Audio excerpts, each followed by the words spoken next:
अस्सलाम वालेकुम defence awards friends. Defence updates में पाक फिजाइया को J-10C के दूसरे बैच की डिलीवरीज और पाक नेवी की बेल्जियम कॉर्वेट की तीसरी शिप की कंस्ट्रक्शन और लॉन्चिंग से मुतालिक अपडेट पर बात करेंगे। माली को रूसी साख्ता मोबाइल रडार और Mi-24 हेलीकॉप्टर की डिलीवरीज, ताइवान की एंटी शिप मिसाइल डिप्लॉयमेंट, जनूबी कोरिया का दूसरा सबमरीन लॉन्च बैलिस्टिक मिसाइल तजर्बा, US और ब्राज़ील समेत दीगर अहम बैन अल-अक़वामी दिफाई खबरें भी इस वीडियो में शामिल होंगी। So let's start.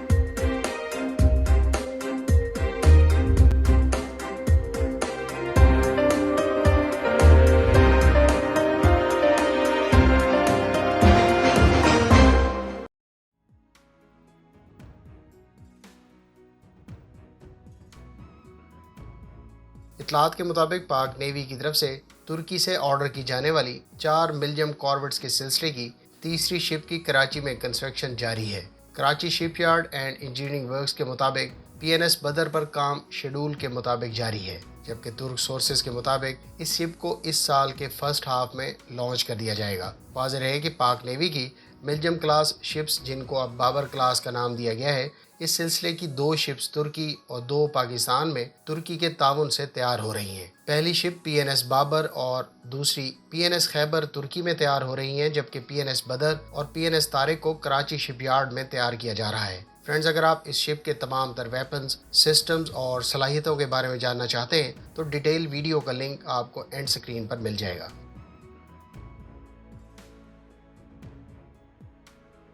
मगरबी अफ्रीका के मुल्क माली को रूस की जानिब से 2 Mi-24P हेलीकॉप्टर्स और मोबाइल रडार डिलीवर कर दिया गया है। फ्लाइट ट्रैकिंग डाटा के मुताबिक रूसी कार्गो हेलीकॉप्टर यूनान और इटालियन एयर स्पेस को अवॉइड करते हुए तुर्की से होते हुए बरास्ता ट्यूनिस 18 अप्रैल को माली पहुंचा। माली को अनडिस्क्लोज नंबर्स में रडार्स और 2 गनशिप हेलीकॉप्टर रूस और माली के दरमियान दिफाई ताउन के मुआहदे के तहत प्रोवाइड किए गए हैं। माली इससे पहले 4 Mi-35 हेलीकॉप्टर इस्तेमाल कर रहा है और इसको पहले 2 Mi-35 हेलीकॉप्टर्स सितंबर 2017 को डिलीवर किए गए थे।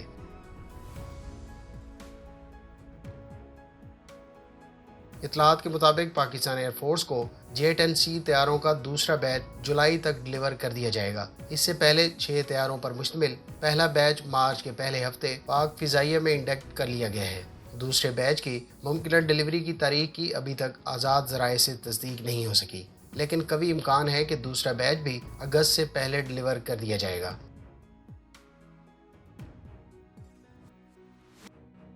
साउथ कोरिया ने अपनी KSS-3 सबमरीन से दूसरी मरतबा बैलिस्टिक मिसाइल का कामयाब तजर्बा करने का दावा किया है। इससे पहले इस रिवायती सबमरीन से पहला सबमरीन लॉन्च बैलिस्टिक मिसाइल तजर्बा गुज़श्ता बरस सितंबर के महीने में किया गया था। कोरियन ऑफिशियल्स के मुताबिक 18 अप्रैल को 2 बैलिस्टिक मिसाइल 20 सेकंड के वक्फे से फायर किए गए, जिन्होंने 400 किलोमीटर दूर समंदर में प्री डेजिग्नेटेड टारगेट को हिट किया।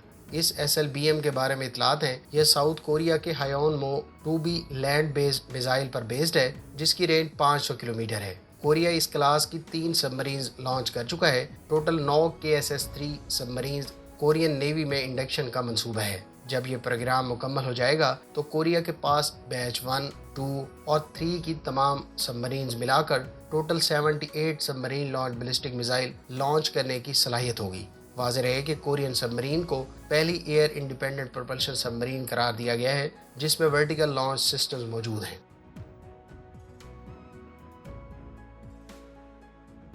तुर्की की कंपनी रॉकेटसान का कहना है कि वो अपने अमरीकी साख्ता javelin anti tank guided missile के हमपल्ला एंटी टैंक गाइडेड मिसाइल को इस साल तुर्क आर्म फोर्सेस को डिलीवर कर देगी। रॉकेटसान के कराओक एंटी टैंक गाइडेड मिसाइल का एक्सटेंडेड रेंज वर्जन 2.5 किलोमीटर की रेंज रखता है। इस प्रोजेक्ट को इनिशियली 1.5 किलोमीटर रेंज के हवाले से प्लान किया गया था। इस मिसाइल को शोल्डर फायर लॉन्चर से फायर किया जा सकता है, जो कि एक सिंगल सोल्जर भी ऑपरेट कर सकता है। कराओक बिल्कुल American anti tank guided missile javelin की तरह काम करता है और इसको 4th generation anti tank guided missile करार दिया गया है। इसका लॉन्चर समेत वजन 16 किलोग्राम और रेंज 2.5 किलोमीटर है। इसमें आर्मर पियर्सिंग वारहेड का इस्तेमाल किया गया है और ये एक फायर एंड फॉरगेट मिसाइल है।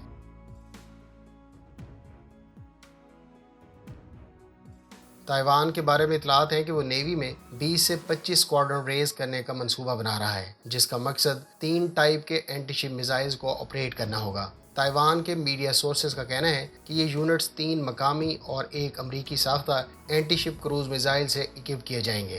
ان یونٹس کو سپورٹ کرنے کی غرض سے نئی فیسلٹیز جیسا کہ ایمونیشن ڈیپوز، ایک ڈرائیور ٹریننگ سینٹر، ایک مینٹیننس سینٹر اور ایک گراج اگلے چند سالوں میں تعمیر کیے جائیں گے۔ یہ تمام اسکواڈرن 2026 تک فلی اسٹیبلش کر دیے جائیں گے۔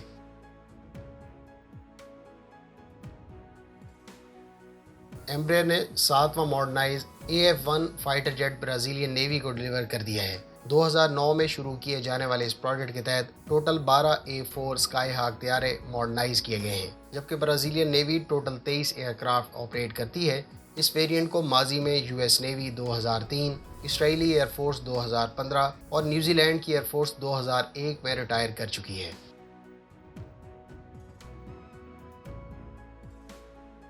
اٹالین ایئر فورس اپنے 4 F-35A طیاروں کو ریڈی کرنے کے بعد اگلے ماہ آئس لینڈ ڈپلائی کرنے پر غور کر رہی ہے۔ اس مقصد کے لیے 130 پرسنل آئس لینڈ تعینات کیے جائیں گے۔ یہ ڈپلائمنٹ مئی سے شروع ہوگی اور اس کا دورانیہ 2 ماہ پر مشتمل ہوگا۔ اٹلی کی یہ ڈپلائمنٹ نیٹو کی انڈیورنگ ایئر پولیسنگ ایفرٹس کا حصہ ہے۔ اس سے پہلے اٹلی اپنے یورو فائٹر ٹائفون طیارے آئس لینڈ ڈپلائی کرتا رہا ہے، تاہم F-35 کو اٹلی کی جانب سے 2019 اور 20 میں بھی ڈپلائی کیا گیا تھا۔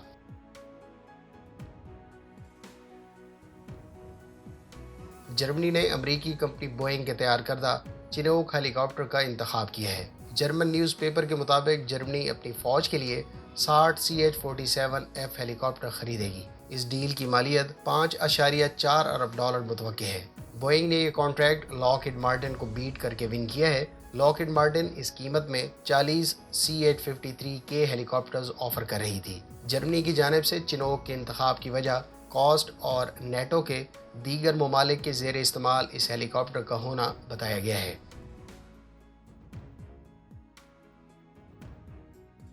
ترکی کا مقامی سطح پر تیار کردہ ہینڈ ہیلڈ گرنیڈ لانچر ترکی کی آرمڈ فورسز کو پہلی مرتبہ ڈیلیور کیا گیا ہے۔ TG-40 نامی 40 ملی میٹر گرنیڈ لانچر 800 میٹر کے فاصلے پر گرنیڈ کو فائر کر سکتا ہے، تاہم اس کی ایفیکٹو رینج 400 میٹر ہے۔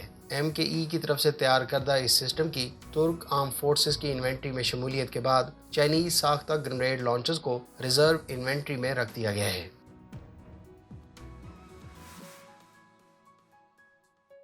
نیدرلینڈز کی منسٹری آف ڈیفنس کا کہنا ہے کہ ان کی فوج نے MQ-9 ریپر ڈرون کی فرسٹ ٹریننگ فلائٹ 20 اپریل کو کامیابی سے کنڈکٹ کی۔ اس ٹیسٹ میں ریپر ڈرون کو 2 گھنٹوں تک فلائی کیا گیا۔ واضح ہے کہ نیدرلینڈز نے 2015 میں 4 ریپر ڈرونز اور 4 ہی موبائل گراؤنڈ سٹیشنز امریکہ سے آرڈر کیے تھے، جس کی مالیت $330 ملین سے زائد بتائی گئی تھی۔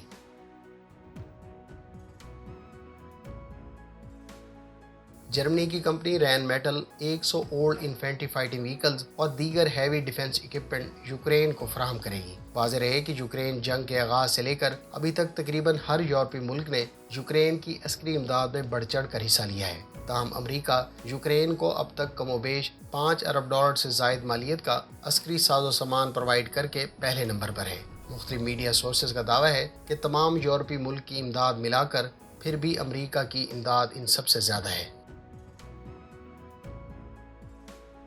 فرینڈز، یہ تھی آج کی ڈیفنس اپڈیٹس۔ امید ہے اس ویڈیو سے آپ کی معلومات میں اضافہ ہوگا۔ ملتے ہیں نیکسٹ ویڈیو کے ساتھ، اپنی دعاؤں میں یاد رکھیے گا۔ اللہ حافظ۔ پاکستان زندہ باد۔